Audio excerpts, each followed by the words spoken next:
All right, here we go. First of all, we're looking at the passenger side. This is with the seat covers installed. They are a very nice fit, very good detail on them. These are neoprene, obviously. They're water resistant, not waterproof. They do fit the seats very well. They do take a little finesse. You know, you got to get your plastic crevice tool and all that stuff.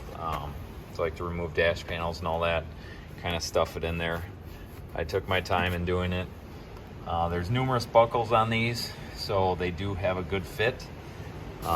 They do sit away from the seat a little bit until you sit in them, you know, so I don't know, I haven't tried it yet with the windows down or anything, see if this flaps in the wind at all. But I just took it out for a couple mile test run. Everything is good so far. On them, I put the seat heater on. It took a little while for the heat to actually heat up, to actually feel it. It wasn't as rapid as before, so I'm curious to see how it's going to feel in the wintertime. On that, they do have the airbag cutout installed here, so if you do get in a collision, the airbag still will be able to get through. This little flap will just pop out. So good detail on that. Let's come around, go to the driver's side. Let me grab my handy light. Come around here. If I can get around the truck.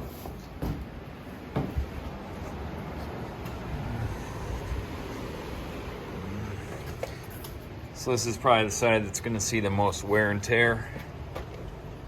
Get my light set up in there. So yeah, same thing. You know, this is the ever-present wear area for the Silverado. So it'll be interesting to see how that holds up.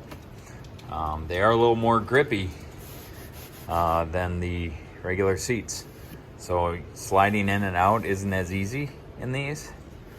But the fit and finish is very good. Same thing as airbag recessed cutout there, pocket. The headrests, very good.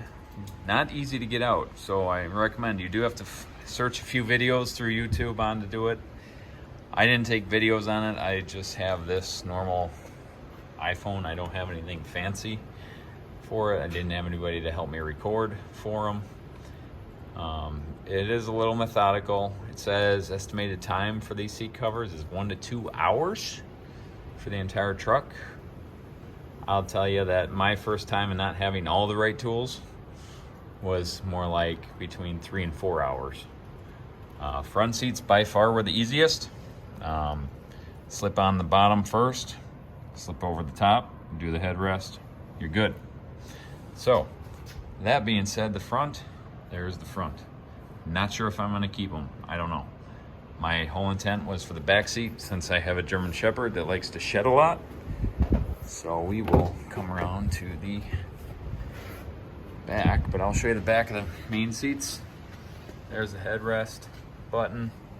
There's the cutout for the airbags. Nice seat back pouch. It's not as big as the other one, but it's still a seat back pouch. There you see. Nice and clean install. That Velcro's back to the bottom, and then the rest clips up underneath.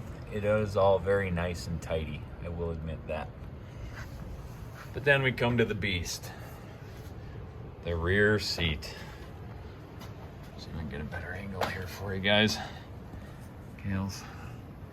So this is the RST, right? So it does have the flip down center console with the cup holder. Pull that down. That's probably not the nicest. I wish that would have been neoprene as well. I get their concept, but I wish that was neoprene. This gets a little bunched up in here. I don't know if I can get my light in there, because there's no real good way for them to have a good securement in there. So it is a little sloppy. It gets a little overwhelmed in there. So when you go to put this up, it just doesn't go in all the way like it should. which isn't a terrible deal, but I like nice, neat, clean looking stuff. So that's my biggest downfall on this seat cover right there. Wish they would have done neoprene on that. This has the pouches. Not all trucks have this storage. This was easier to put on. Good fit and finish. Everything goes in pretty much like factory. Has a nice clean look. Headrests are the same thing. But to put on this whole back piece and the bottom, I didn't read directions because you have to log on to Rough Country to find the directions.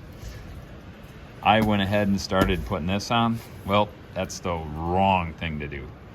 You have to take this entire seat out and the entire backrest, back support.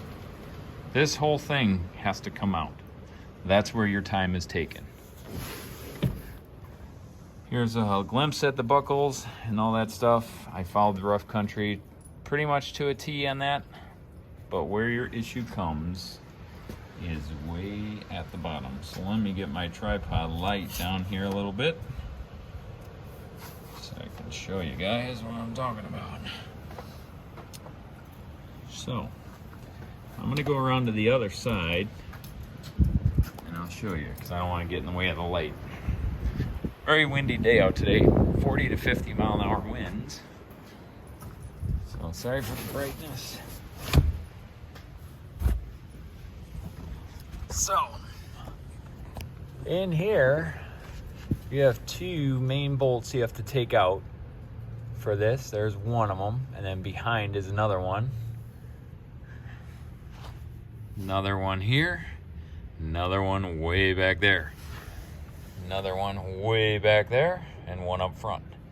6 bolts to take out the bottom portion of the seat.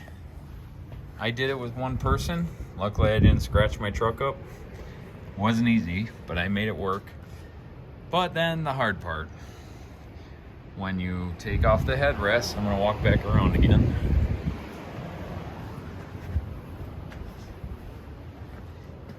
When you take off the headrests, get my light up again.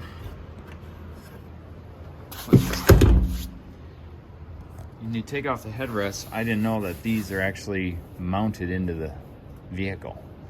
That's how safety is initiated in these vehicles.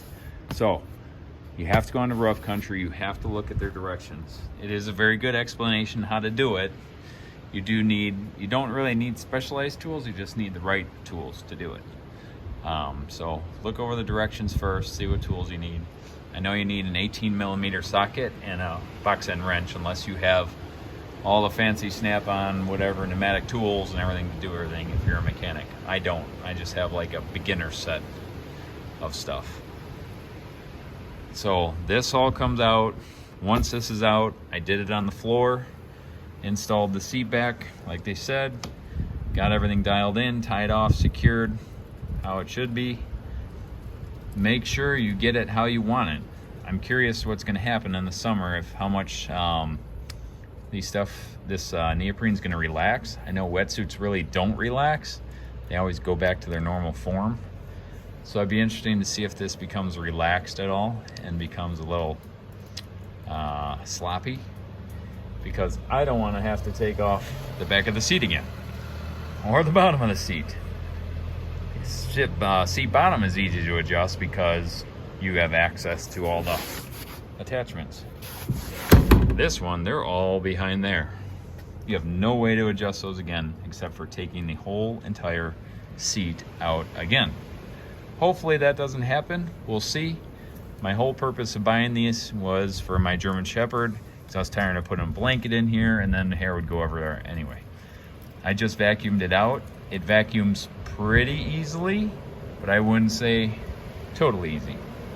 Takes a little finesse to get it out, but it came out after a couple minutes. So overall, I would give these seat covers probably a 7 out of 10, maybe an 8. I just don't know yet. We'll see on the review here later on with the heat what it does to these, and see how long they hold up. They are relatively inexpensive compared to wet Oakley. Wet Oakley are the best in my mind because they were designed behind surfers and jumping in their vehicle wet all the time. I do have a boat now, so I'd be curious. That's why I put the front ones on, so I don't have to worry about laying a towel down every time my suit's a little bit wet. You know, I don't have to get my seat bottom soaked again. Like I said, they're not waterproof. They're water resistant to a certain point.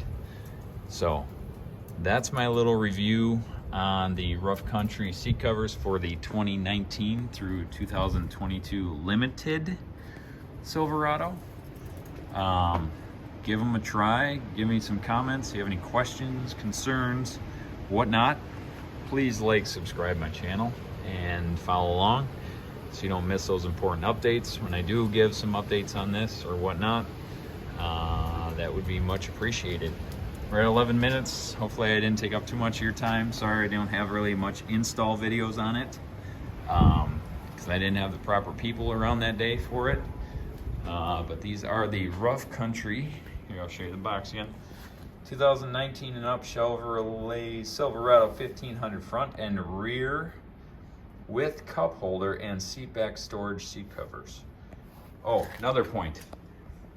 This set is actually for the 40-20-40 front seat and not the center console. So they gave me the seat bottom for the 20%, the middle seat, the bottom, and the console. So I don't need that.